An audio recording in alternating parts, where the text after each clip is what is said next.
Baiklah, slide selanjutnya mungkin Ustaz Akmal. Nah, Ustaz. Selanjutnya yaitu latar belakang. Islam sebagai agama yang mengatur seluruh aspek kehidupan termasuk muamalah atau hubungan sosial ekonomi, menjadikan akad sebagai dasar transaksi yang melibatkan kesepakatan lahiriah dan niat batiniah sebagai ruh amal. Termasuk dalam ekonomi, sah atau tidaknya akad bergantung pada niat yang benar. Sebagaimana Rasulullah Shallallahu Alaihi Wasallam bersabda, "Innamal a'malu binniyati wa innamal likulli imri'in ma nawa." Hadis riwayat Bukhari dan Muslim, yang menegaskan bahwa amal dinilai berdasarkan niat. Dalam kehidupan modern, transaksi seperti jual beli, sewa menyewa, pinjam meminjam, dan bisnis adalah akad, mencakup kontrak seperti murahabah, muharabah, musyarakah, dan ijarah. Dengan dasar hukum Al-Quran dan hadis, pemahaman ini tentunya penting agar umat Islam bertransaksi dengan jujur, adil, dan syar'i, menjadikannya ibadah yang mendekatkan diri kepada Allah Subhanahu wa Ta'ala. Slide selanjutnya mungkin Ustaz.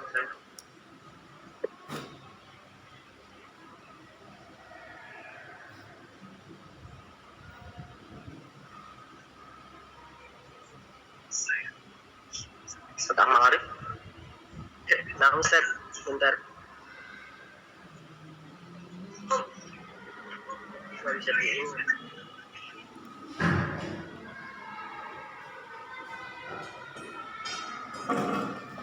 Nah Ustaz.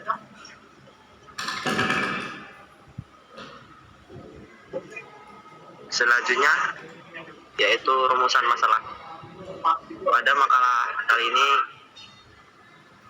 akan ada pembahasan tentang yang pertama yaitu apa pengertian dan kedudukan niat dalam akad. Yang kedua, apa dalil yang menjelaskan pentingnya niat dalam akad. Yang ketiga, bagaimana pengaruh niat terhadap sah atau tidaknya akad. Yang keempat, apa saja macam-macam akad dalam muamalah. Yang kelima, yaitu yang terakhir, bagaimana peranan akad dalam kehidupan modern. Selanjutnya mungkin Ustaz Akmal Arif.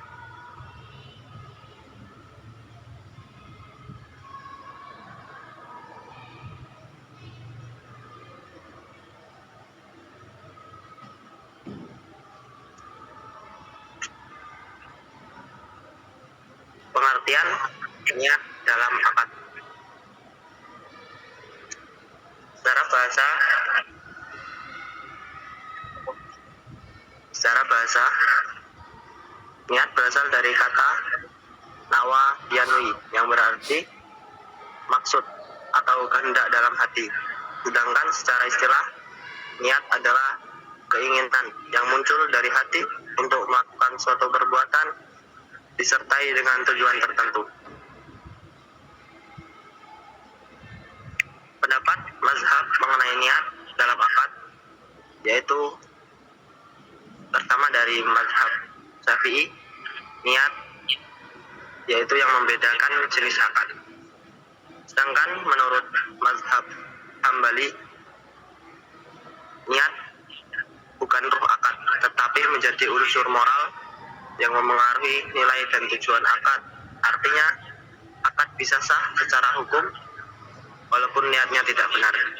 Namun, nilai pahalanya di sisi Allah tetap bergantung pada niat. Jadi, akad bisa tampak sama secara lahir, tapi nilainya akan berbeda tergantung dari niatnya.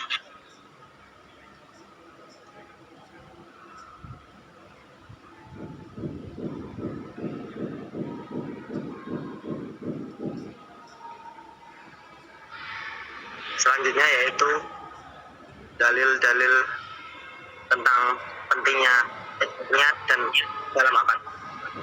Yang pertama ada dalam surat Al-Baqarah ayat 225. berbunyi la yu'akhidhukumullahu billaghwi fi aymanikum walakin yu'akhidhukum bima kasabat qulubukum wallahu ghafurun halim.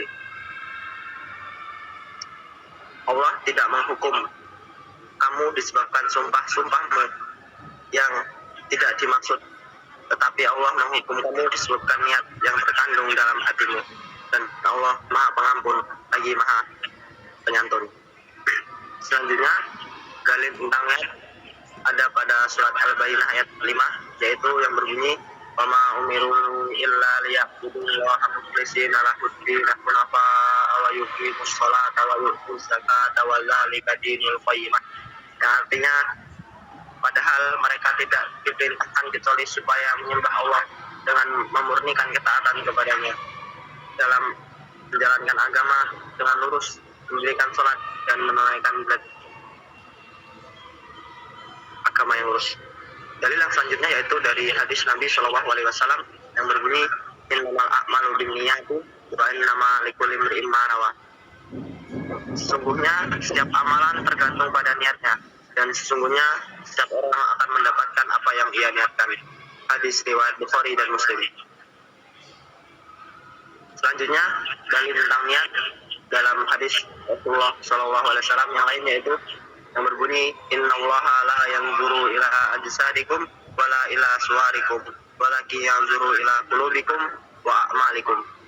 Sesungguhnya Allah tidak melihat kepada rupa dan harta kalian, tetapi Allah melihat kepada hati dan amal kalian. Mungkin sekian, ana kembalikan kepada MC. Baik, kami ucapkan terima kasih jazakallahu khairan kepada Ustadz Habib Rizik Al-Bukhari yang telah membacakan materi kita sampai kepada dalil-dalil tentang pentingnya niat dalam akad. Kemudian selanjutnya pemateri yang kedua yaitu Ustadz Galang Ahmad Dhani. Kepada beliau kami persilahkan.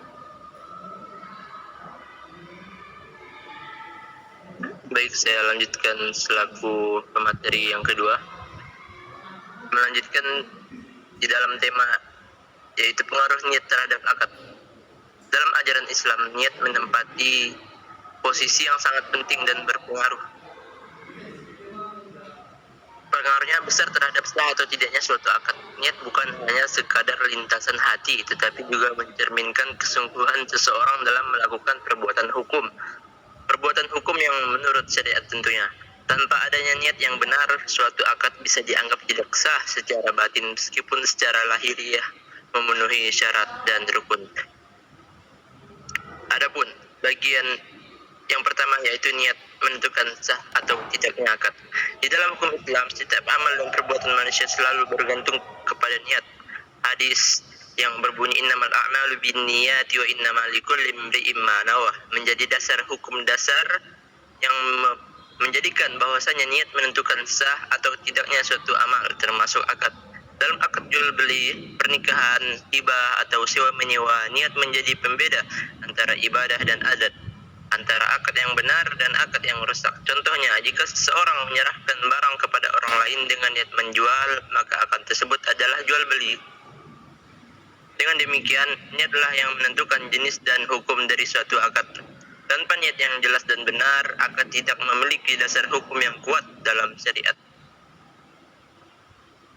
Adapun yang kedua, dalil dari Al-Quran tentang pentingnya pembahasan ini yaitu pentingnya niat. Allah berfirman dalam Quran surat Al-Baqarah, la yu'akhidhukumullahu billaghwi fi aymanikum walakin yu'akhidhukum bima kasabat qulubukum wallahu ghafurun halim. Quran surat Al-Baqarah ayat 225. Allah tidak menghukum kamu disebabkan sumpah-sumpahmu yang tidak dimaksud untuk tidak bersumpah, tetapi Allah menghukum kamu disebabkan niat yang terkandung dalam hatimu, dan Allah Maha Pengampun lagi Maha Penyantun. Dalam ayat tersebut menjelaskan bahwa sesuatu yang menjadi dasar penilaian amal adalah niat hati, bukan hanya lafaz ataupun perbuatan lahiriah. Dalam konteks akad ini berarti seseorang tidak akan dimintai tanggung jawab atas akad yang tidak disertai niat yang sungguh-sungguh. Namun, bila hatinya memang berniat melakukan akad tertentu, maka akad itu memiliki konsekuensi hukum. Allah berfirman dalam surat Al-Baqarah ayat 5. wa ma umiru illa liya'budullaha mukhlishina lahuddin hunafa wa yuqimus salata wa yutuz zakata wa dzalika dinul qayyimah. Sungguhnya di dalam ayat ini menegaskan pentingnya ikhlas dalam setiap perbuatan, termasuk dalam urusan muamalah seperti akad. Niat yang ikhlas dan benar menjadi syarat agar akad tersebut bernilai ibadah dan diterima oleh Allah Subhanahu wa taala. Allah berfirman dalam Quran surat Al-Ahzab ayat 5, "Wa laisa 'alaikum junahun fima akhta'tum bihi walakin ma ta'ammadat qulubukum wa kana Allahu ghafurur rahim." Dan tidak ada dosa atas kamu terhadap apa yang kamu khilaf padanya, tetapi yang ada dosa adalah apa yang disengaja oleh hatimu, dan Allah Maha Pengampun lagi Maha Penyayang. Quran surat Al-Ahzab ayat 5. Ayat ini mempertegas bahwa perbuatan yang disengaja dan disertai niat adalah hal yang diperhitungkan oleh Allah Subhanahu wa taala. Dengan demikian, akad yang dilakukan tanpa kesengajaan atau tanpa niat sungguh-sungguh maka tidak dianggap sah. Karena hukum Islam memperhatikan unsur kesadaran dan maksud dalam setiap tindakan hukum. Niat.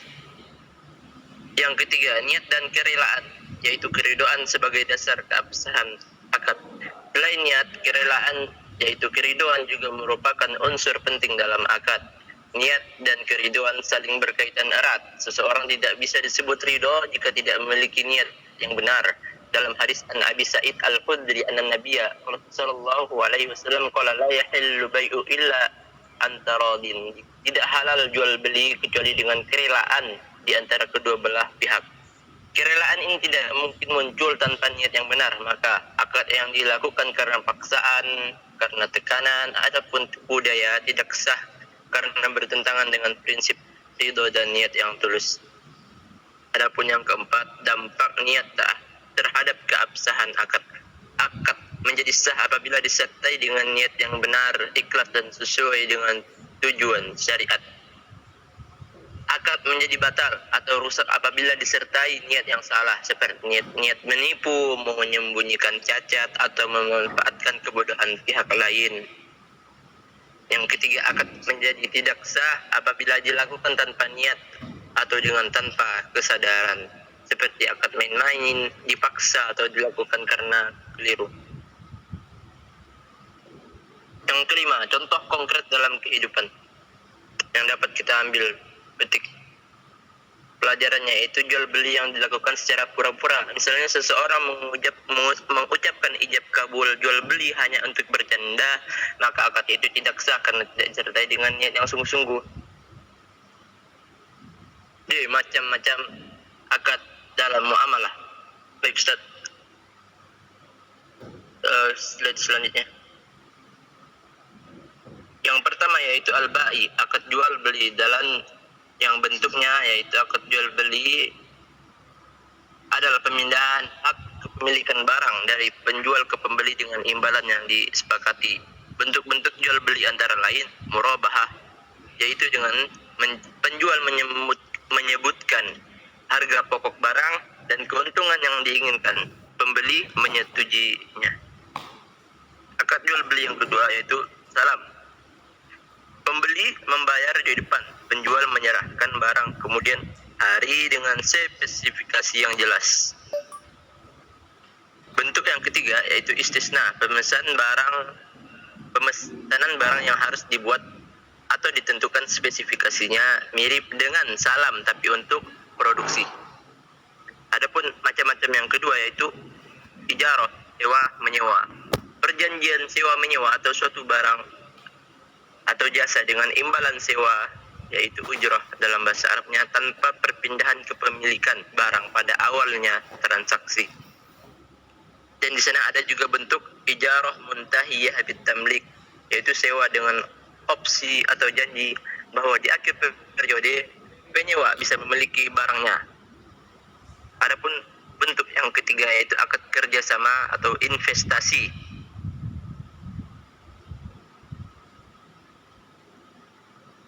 Satu contohnya mudarabah, kerjasama di mana satu pihak yaitu sebagai sahibul mal dan pihak lain pengelola yaitu sebagai mudarib Keuntungan dibagi, kerugian ditanggung oleh pemilik modal kecuali karena kelalaian pengelola.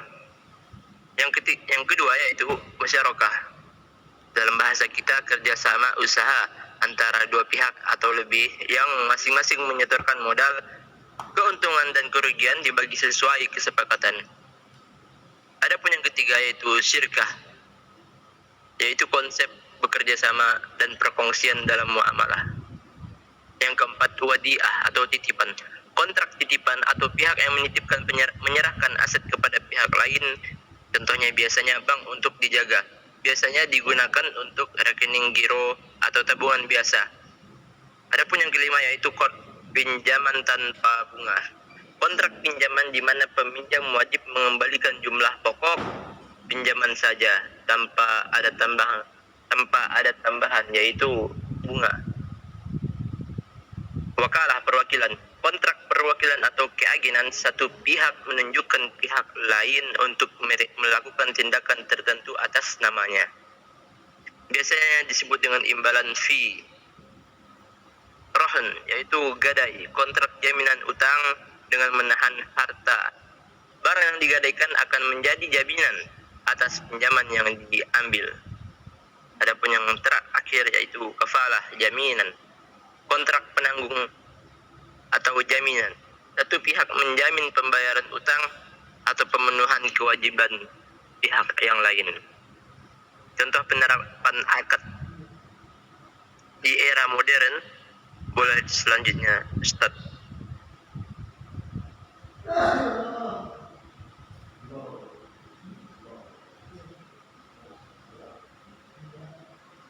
Satu, murabahah, yaitu jual beli dengan margin keuntungan. Contoh dalam penerapan modern kita yaitu pembiayaan kendaraan atau aset yang lainnya di lembaga keuangan syariah, catatan penting. Contohnya pada akad catatan penting pada akad murabahah, keuntungan harus diketahui di awal dan tidak berdasarkan bunga. Adapun contoh penerapan yang kedua di dalam musyarakah, dua pihak atau lebih menyetorkan modal atau usaha bersama dalam sebuah usaha dengan pembagian keuntungan yang disepakati sebelumnya dan kerugian ditanggung sesuai porsi modal masing-masing. Contoh penerapannya di dalam modern ini yaitu skema pembiayaan KPR, kredit pemilik rumah, di mana bank syariah yang menggunakan akad musyarakah atau varian seperti musyarakah mutanakisah. Catatan dalam praktik tersebut tantangannya adalah bagaimana benar-benar menerapkan bagi hasil, bukan hanya bagi keuntungan. Adapun salam di dalam penerapan era modern yaitu dalam sektor pertanian. Petani menjual hasil panen kepada pedagang melalui akad dalam. Dipersingkat lagi ya, udah selesai, udah lewat 5 menit. Baik Ustaz. Adapun yang ijarah yaitu layanan sewa. Contohnya alat berat, teknologi atau jasa berbasis sewa di lembaga keuangan syariah. Bab 3 penutup. Kesimpulan, niat merupakan unsur batiniah yang menentukan sah atau tidaknya suatu akad dalam Islam. Niat yang benar menjadikan akad sah, bernilai ibadah dan membawa keberkahan. Adapun saran yaitu pembahasan mengenai fungsi niat dalam akad dan macam-macam akad dalam Islam harus lebih ditekankan pada pemahaman bahwa niat merupakan dasar utama yang menentukan keabsahan dan nilai ibadah suatu akad, dan agar pembahasan kajian ini dikembangkan dengan menambahkan contoh-contoh penerapan akad dalam kehidupan modern. Dengan demikian, makalah ini diharapkan tidak hanya memberikan pemahaman teoritis, tetapi juga mampu menunjukkan bagaimana prinsip-prinsip akad Islam dapat diterapkan dalam kegiatan muamalah sehari-hari sesuai dengan tuntutan syariah. Adapun yang terakhir yaitu daftar pustaka dan selesai. Saya selaku pemateri kedua mengembalikan langsung kepada moderator. Sekian dan terima kasih. Baik, kami ucapkan jazakallahu khairan kepada pemateri yang kedua yaitu Ustadz Galang Ahmad Dhani. Terima kasih atas materi yang telah disampaikan. Kemudian berlanjut kepada sesi yang selanjutnya yaitu sesi tanya jawab. Apabila ada pertanyaan dari asatidzah sekalian, silahkan kami persilahkan.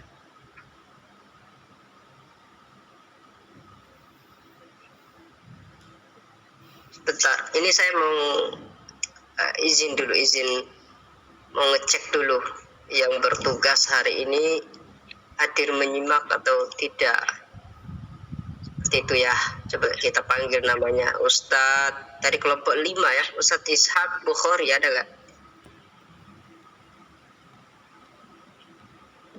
Halo? Ustadz Ishak Bukhari ada? Suara saya kedengaran ya? Dengaran Ustaz. Ada nggak Ustadz Hadir, Ishak Ustaz. Bukhari? Iya ada. Hadir. Terus Ustadz Abdurrahman.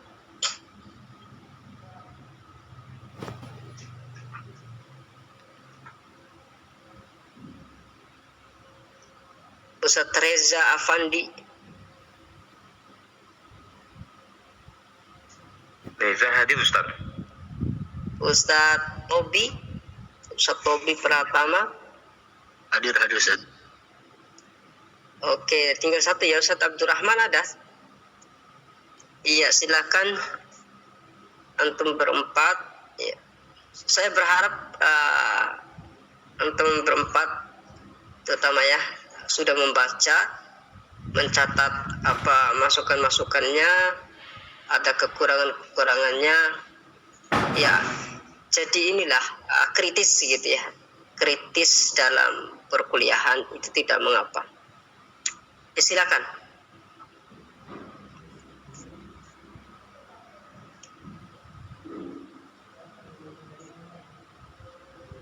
Oke, antum berempat sudah membaca belum ininya makalahnya? Jangan sampai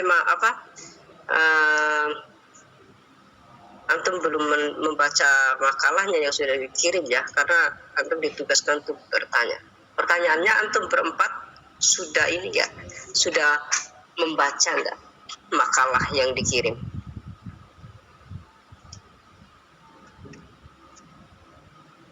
Insyaallah sudah Ustaz. Sudah. Siapa nih yang sudah membaca nih? Ustadz Reza. Ustadz Reza sudah membaca ya? Oke, terus Sudah insyaallah Ustaz. Ustadz Ishak. Belum Ustaz. Nah, ini yang keliru nih. Terus Ustadz Tobi.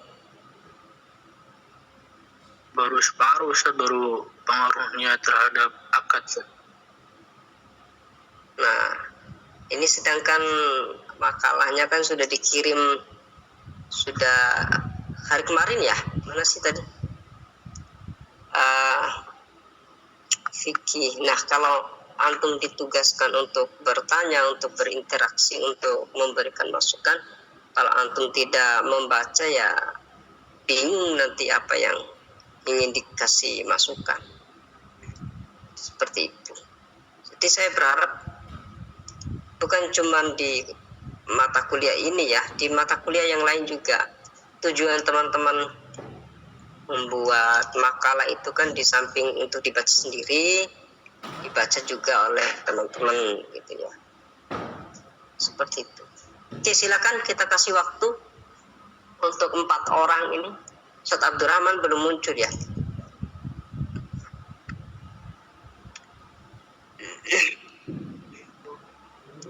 Salam.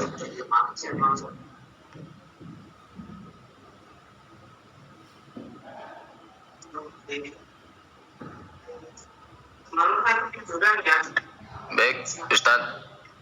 Izin bertanya Ustaz. Ya, silakan sebutkan namanya siapa. Ya, bismillah. Assalamualaikum warahmatullahi wabarakatuh. Anak Reza Afandi dengan pertanyaan, akad menjadi batal atau rusak apabila disertai niat yang salah. Nah, kita mengetahui penjual atau pembeli itu niat yang salah itu gimana Ustaz? maksudnya apa? Kita mengetahui penjual atau pembeli itu niat yang salah misalnya kan.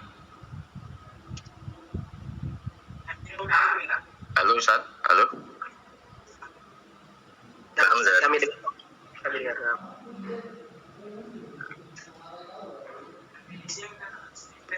Kita mengetahui salah enggaknya niat itu gimana Ustaz? Maksudnya yang penjual mengetahui kalau pembeli itu niat yang salah itu gimana Ustaz ya?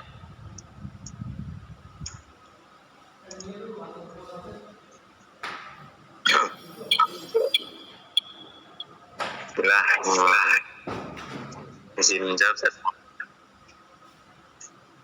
Tadi pertanyaannya bagaimana kita mengetahui niat si penjual itu salah atau tidaknya, begitu Ustaz?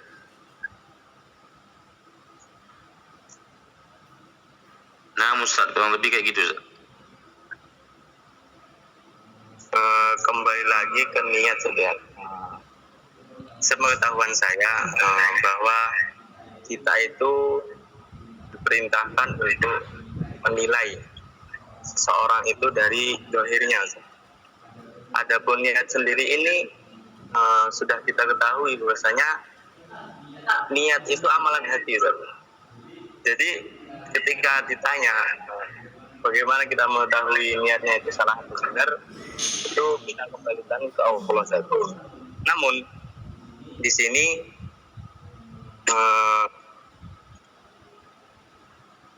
yang kita perhatikan itu niat kita Ustaz, ketika kita menjual atau membeli. Nah, tentunya kita menggunakan niat itu niat yang benar, tidak membohongi orang ataupun tidak menipu dan lain sebagainya. Namun ketika kita melihat niat orang lain tentunya tidak bisa kan? Karena itu amalan hati. Ketika dia mengucapkan saya membeli ini untuk kebaikan, pokoknya seperti itu. Ini bukan niat Zat. Adapun niat itu intinya tadi niat itu dalam hati. Namun di sini disebutkan bahwa niat itu bisa menjadi sah dan tidaknya suatu amalan itu dari sisi kitanya Ustaz. Itu kita mengetahui ini agar kita ketika bermuamalah itu dengan niat yang baik. Nah, mungkin seperti itu Ustaz, bisa dipahami. Seperti apa? Ya, insyaallah. Ya Ustaz. Ya Ustaz, syukur Ustaz.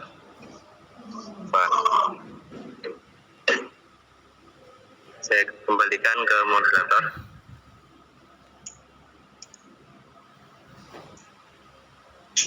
Nah, syukur kepada Ustadz Reza Afandi yang telah bertanya, dan kami ucapkan terima kasih kepada Ustadz Ahmad Nur Syaifuddin yang telah menjawab pertanyaan tersebut. Mungkin ada yang bertanya lagi atau yang ingin masukannya kepada kelompok kami, persilahkan. Ya, dari kelompok 5 ada lagi. Ya, kalau nggak ada pertanyaan ya masukkan, tapi masukan itu berdasarkan makalah gitu ya. Banyak sekali sebenarnya kekurangannya yang tidak diperhatikan oleh kelompok 5 ini terkait dengan penulisan makalah. Jadi silakan antum baca dan pahami.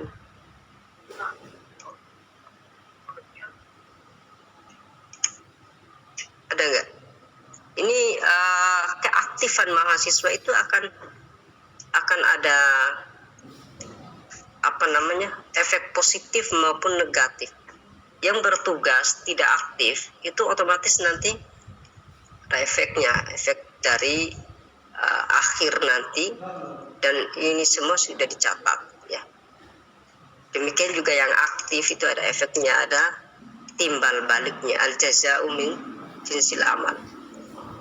Jadi tidak hanya di akhirat nanti, di dunia juga nanti ada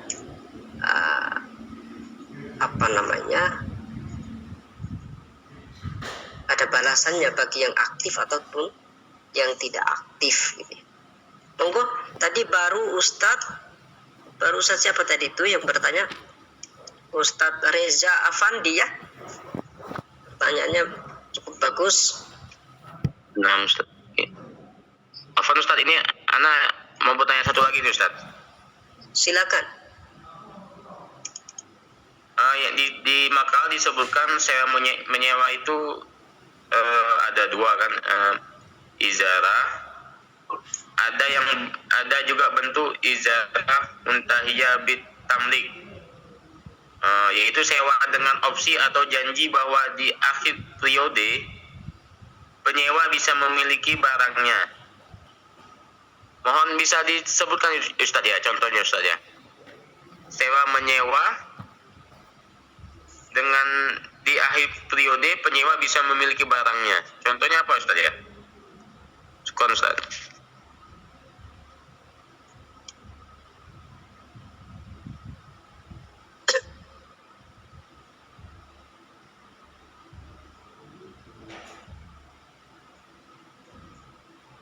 Iya, siapa yang merespon?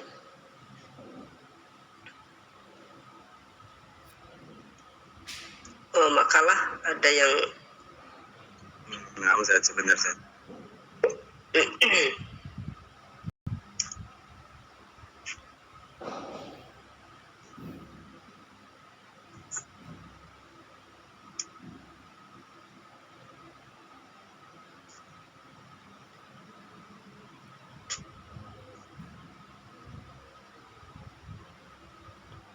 Apaan Ustaz? Nah, ini menjawab.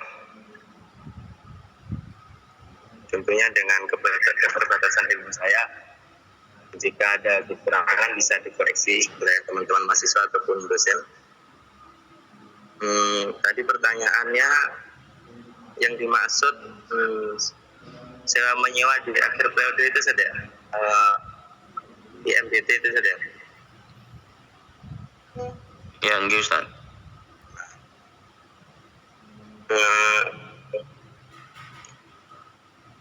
Akad sewa yang diakhiri dengan kepemilikan barang.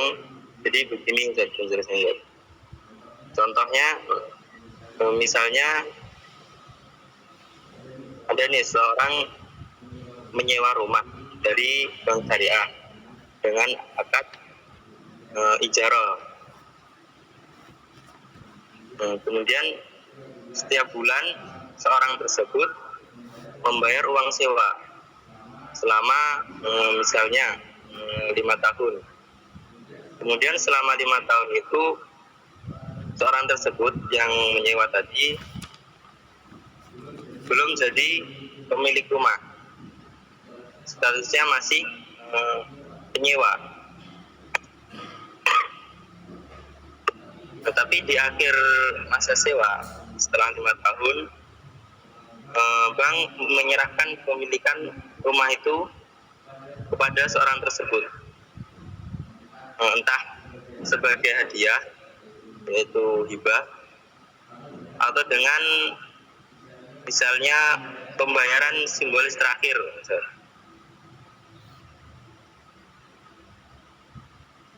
Adapun yang dimaksud itu adalah sewa menyewa yang diakhiri periode. Maksudnya adalah akad sewa yang diakhiri dengan pindah hak milik. Pindah hak milik barang tersebut kepada si penyewa tadi.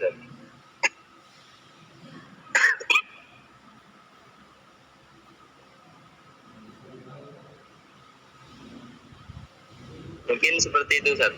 Bisa dipahami Ustaz?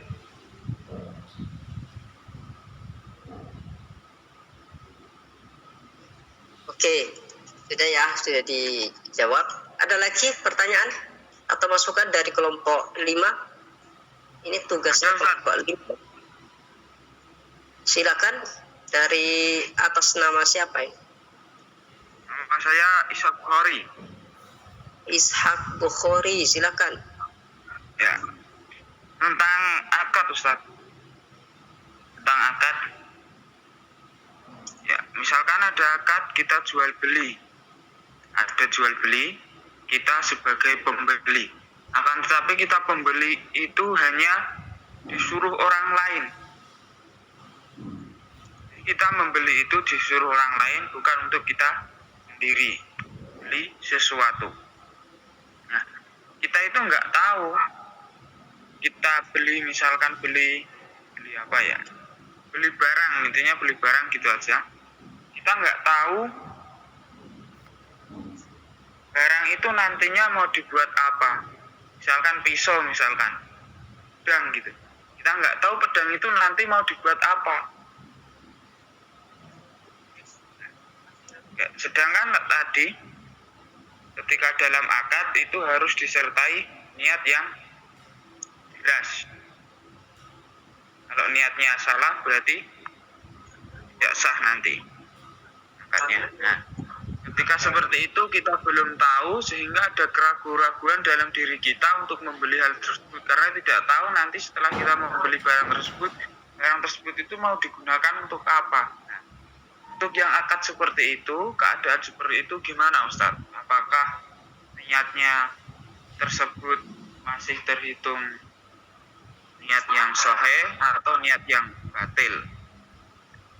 Ya Ustaz, terima kasih.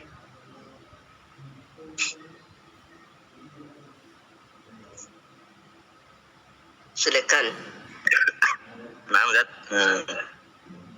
izin menjawab Ustaz, pertanyaan dari Ustaz Ishak Bukhari, Ustaz ya? Ya, Ishak Bukhari. Nah, jadi begini Ustaz, dengan batasnya pengetahuan saya, dalam hal seperti itu tentunya diperjelas Ustaz. Ketika kita itu tadi mungkin bisa dibilang mewakili saja makalah. Nah, di situ kita harus mengetahui Ustaz. Bisa dengan bertanya kepada si yang menyuruh kita untuk membeli tersebut, misalnya tadi pisau, kita bertanya Ustaz. Ketika kita disuruh, nih beli pisau, buat apa? Nanti ketika beliau menjelaskan untuk hal yang baik, akhirnya ia berbohong, tentunya itu bukan tanggung jawab kita, Ustaz. Karena kita sudah mentain apa tujuan dia menyuruh kita membeli pisau itu. Nah, yang kita bisa lakukan tentunya kita menanya dulu, Ustaz. Menanya apakah pisau itu benar-benar digunakan untuk kebaikan atau justru keburukan. Contohnya untuk membegal, membunuh dan lain sebagainya. Tentunya ketika dia menjelaskan bahwa pisau itu digunakan untuk kejahatan, tentunya kita bisa menolak, Ustaz. Karena dengan itu seolah-olah ketika kita mau disuruh untuk membeli pisau itu untuk kejahatan, seolah-olah kita menyetujui perbuatan kejahatan dia. Dan orang ini juga dihukumi, juga bisa dihukumi sebagai yang ikut andil dalam kejahatan tersebut. Jadi yang bisa kita lakukan, menurut saya ini cukup jelas, yakni kita bertanya dulu apa tujuan dia menyuruh kita untuk membeli pisau itu, Ustaz. Jadi ditain dulu, Ustaz. Mungkin seperti itu, Ustaz. Mungkin ada teman-teman yang Oke, sudah jelas ya, insyaallah jelas. Oke, sekarang saya ada beberapa catatan dulu ya terkait dengan makalah. Yang pertama, saya ingin bertanya nih, tadi ada 4 orang, sebentar saya tampilkan dulu makalahnya. Yang pertama, siapa namanya? Ustadz Ishak Bukhari, bukan ya? Mana sih? Ustadz Habib, ada gak? hadir, Ustaz. Ustadz Habib, apa peran antum dalam penulisan makalah? Mencari materi, Ustaz. mengumpulkan materi. Nah, Ustaz. Terus ada lagi? Kalau dalam penulisan makalah hanya mengumpulkan materi, Ustaz. Tugasnya itu aja, mengumpulkan materi. Materi aja sama rujukan juga tuh enggak? Nah, Ustaz, sama rujukannya, Ustaz. Referensi gitu, Ustaz. Terus gajah. Oke, terus selanjutnya Ustadz Galang, apa perannya dalam penulisan makalah? Saya pencari materi Ustaz di Sama berarti. Yang ya Ustaz. sama. Ya. Terus ada lagi? Dan pemateri Ustaz, penyampaian materi. Nah, kalau penyampaian sudah ya. Terus Ustadz Abdurrahman, bukan Ustadz Akmal. Nah, Ustaz. Selain jadi MC, jadi apa perannya dalam penulisan ya? Penulisan. Kalau dalam penulisan makalah, Anda sebagai ini, Ustaz, penyusun materi dan kayaknya notulen tadi yang edit-edit. Oh, yang editor, penyusun dan editor. Nah, Ustaz, penyusun. Oke. Terus selanjutnya yang terakhir Ustadz Ahmad Nur Saifuddin. Apa perannya? Di sini Alan diberi tugas menyusun kata pengantar, kemudian latar belakang, rumusan masalah dan tujuan, dan juga ketika presentasi ditunjuk sebagai penahan menjawab. Oh, antum bukan notulen ya? Ya, Oke. Menyusun makalah seperti siapa tadi itu? Seperti yang masuk 3 tadi. Oke. Baik, bagus ya, sudah ada kerjasama yang baik. Meskipun hasilnya kita lihat itu jauh dari kata baik ya, kalau dibandingkan dengan teman-teman yang sebelumnya. Seharusnya kelompok 6 ini mengambil ibrah, mengambil faidah dari apa yang telah kita sampaikan di sebelumnya, karena 2 pemakalah terakhir itu kita lihat makalahnya cukup bagus, jadi bisa ditiru. Oke, dari saya sendiri ada masukan untuk teman-teman pemakalah. Kalau pembahasan sih insya Allah sudah cukup lengkap ya, sudah cukup bagus. Tapi yang miris ini adalah terkait dengan penyusunan dari makalah. Ada beberapa yang tidak konsisten. Coba dari kata pengantar dulu ya, dari kata pengantar. Lihat di sini ya teman-teman, jarak antara kata pengantar dengan paragraf pertama itu mungkin sudah sudah benar ya. Kemudian untuk yang paragraf pertama dengan paragraf kedua itu kenapa jauh sekali gitu ya spasinya. Ini kan 3. Kemudian seharusnya ini tidak dijauhkan gitu ya, tidak dijauhkan, harusnya seperti ini ya. Antum tahu kan? Jadi untuk memperbaiki itu antum atur lagi, ini terlalu jauh spasinya atau enternya.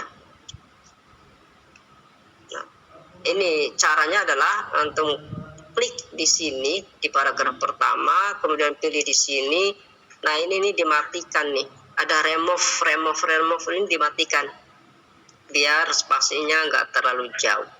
Tuh. Lihat bedanya kan antara paragraf pertama kedua dengan paragraf ketiga. Itu ya yang pertama.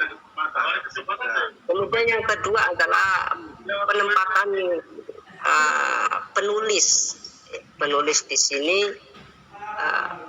Itu seharusnya di bagian kanan sih biasanya, atau di tengah. Dan ini juga enternya terlalu jauh ya. Harusnya ini di remove semuanya, dibatalkan remove-nya. Nah, jadinya rapat seperti ini. Sebenarnya penulis kelompok 6 itu sudah cukup, namanya kan sudah ada tercantum di bawah ini, di atas ini, kecuali namanya satu orang gitu ya. Oke, itu yang pertama, itu perlu dicatat ya, perlu direvisi. Kemudian juga yang selanjutnya di halaman daftar isi ya. Mana sih? Nggak ada ya daftar isinya ya. Mana daftar isinya? Tulisannya daftar isi doang gitu. Kayaknya hilang Ustaz. Pas kemarin Ana sudah bikin daftar isinya. Coba Ana cek dulu Ustaz di Apa hilang karena saya remove tadi ya? Coba saya buka ulang. Ya, saya save ini. Ada Ustaz. Mungkin ini ya, hilang di pas saya ngecek apa tadi ya. Ada ya daftar isinya ya. Oh iya ada ya. Oke. Kelihatan gak sih? Hilang ya. hilang Ustaz. Ini baru ya, sudah ada penghubung. Selanjutnya adalah bab 1 ya kan, pendahuluan. Ini juga jaraknya terlalu jauh. Antum udah sering tulis makalah kan ya di pelajaran lain. Anak kok sering kok kadang kok mengikuti mata kuliah antum dengan dosen lain. Misalnya kayak antum lagi belajar dengan Profesor siapa? Chandra. Itu saya menyimak. Ada beberapa masukan-masukan. Kenapa tidak dipraktekkan di mata kuliah lain gitu loh?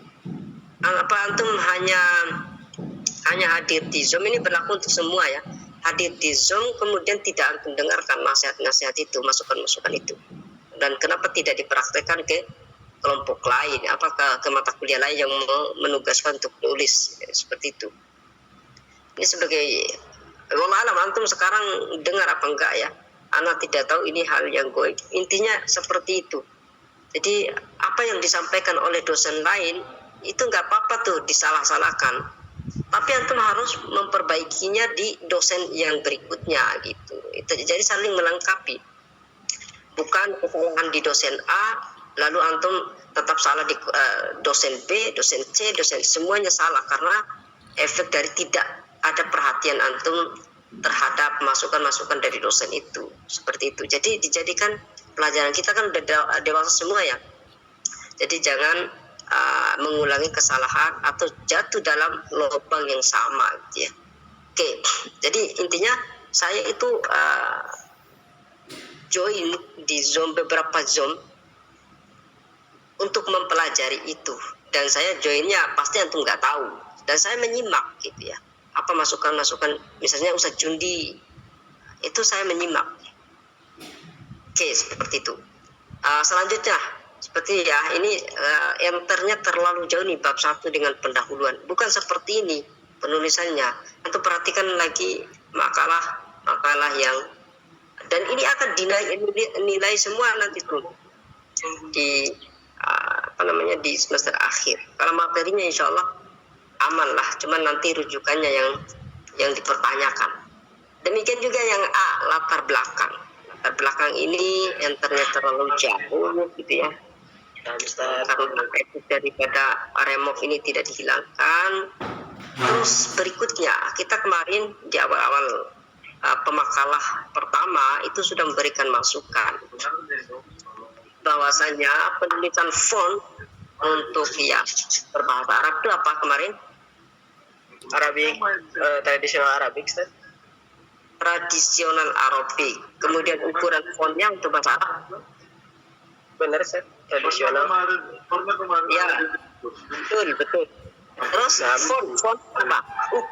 Ukuran fontnya berapa? Bahasa. Emang ditentukan juga, Ustaz? Iya, semua makalah itu ditentukan, ada aturannya. Coba antum baca di internet, itu semuanya sudah dijelaskan. Di awal makalah juga, ya, makalah pertama sudah saya kasih masukan untuk semuanya, bukan untuk kelompok tertentu. Biar apa? biar kelompok berikutnya itu tidak mengulangi kesalahan yang sama gitu. Nah, saya tanya nih, standar yang biasanya diperintahkan oleh dosen-dosen lain, kalau bahasa Arab itu fontnya tradisional Arabik dan ukuran fontnya berapa biasanya?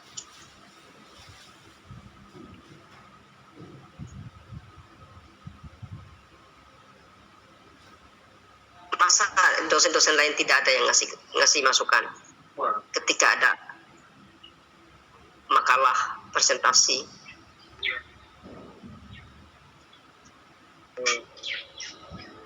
Ada yang bisa jawab yang lain, yang dari kelompok lain?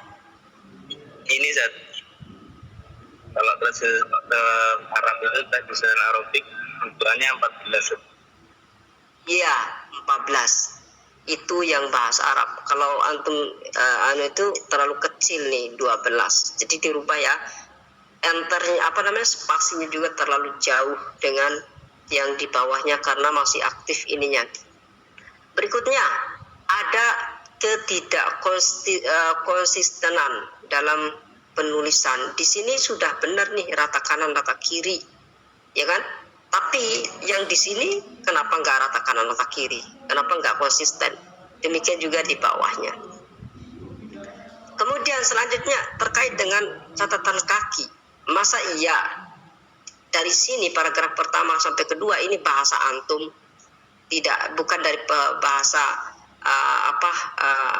ahli daripada fikih ini. Misalnya gini, Islam adalah agama yang mengatur seluruh aspek kehidupan manusia, termasuk dalam bidang muamalah atau hubungan sosial ekonomi. Dalam muamalah, akad menjadi hal yang sangat penting karena merupakan dasar dari setiap transaksi antara dua pihak atau lebih.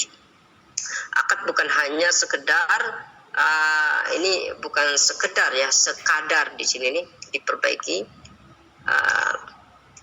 Akad bukan hanya sekedar kesepakatan lahiriah, tetapi juga melibatkan unsur batiniyah yang dikenal dengan niat. Niat menjadi ruh dalam setiap amal perbuatan manusia, termasuk dalam urusan ekonomi. Nah, ini bahasa antum sendiri nih.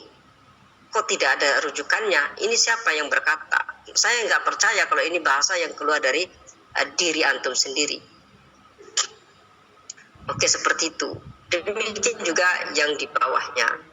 Kalau antum ngambil di sesuatu, antum harus bertanggung jawab, harus amanah mencantumkan rujukan itu. Nah, tetapi di halaman yang ini ternyata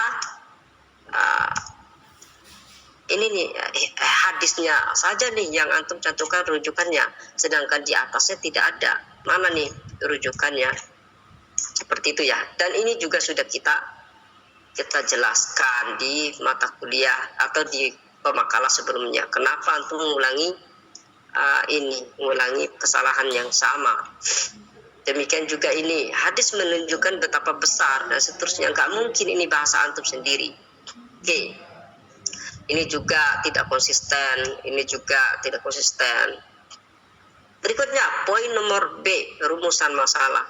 Nah, kalau antum perhatikan di sini nih rapi nih untuk jarak atas bawahnya berapa nih? 1,5. Nah, kenapa ini berbeda gitu? Kenapa jauh banget? Ya, harusnya ini dibatalkan nih. Biar rapi seperti itu. Oke, demikian juga di bawahnya. Tolong dicatat ya, ini dicatat dan dicantumkan nanti di akhir makalah antum sebagai bahan penilaian. Sama seperti di bawah-bawahnya. Kemudian yang terakhir adalah terkait dengan halaman. Sudah berkali-kali nih dikasih tahu halaman. Kenapa tidak dicantumkan? Dan di sini bahasa Arab di sini ada yang berbeda fontnya. Times New Roman malah tulisannya bahasa Arab. Dan banyak kesalahan yang hampir dari 80%, 90% ini jauh dari apa yang telah kita sampaikan di makalah-makalah lain. Dan ini saya anggap yang paling buruk di kelompok dari 1 sampai ke 6 nih. Kenapa kesalahannya kok diulang-ulang gitu, padahal udah 5 pemakalah yang tampil dan 5 pemakalah juga sudah kita kasih masukan. Nah, kenapa nih? Apakah mahasiswanya tidak menyimak ketika diberi masukan, ataukah memang tidak peduli atas masukan-masukan dosen tersebut? Ini pertanyaan nih.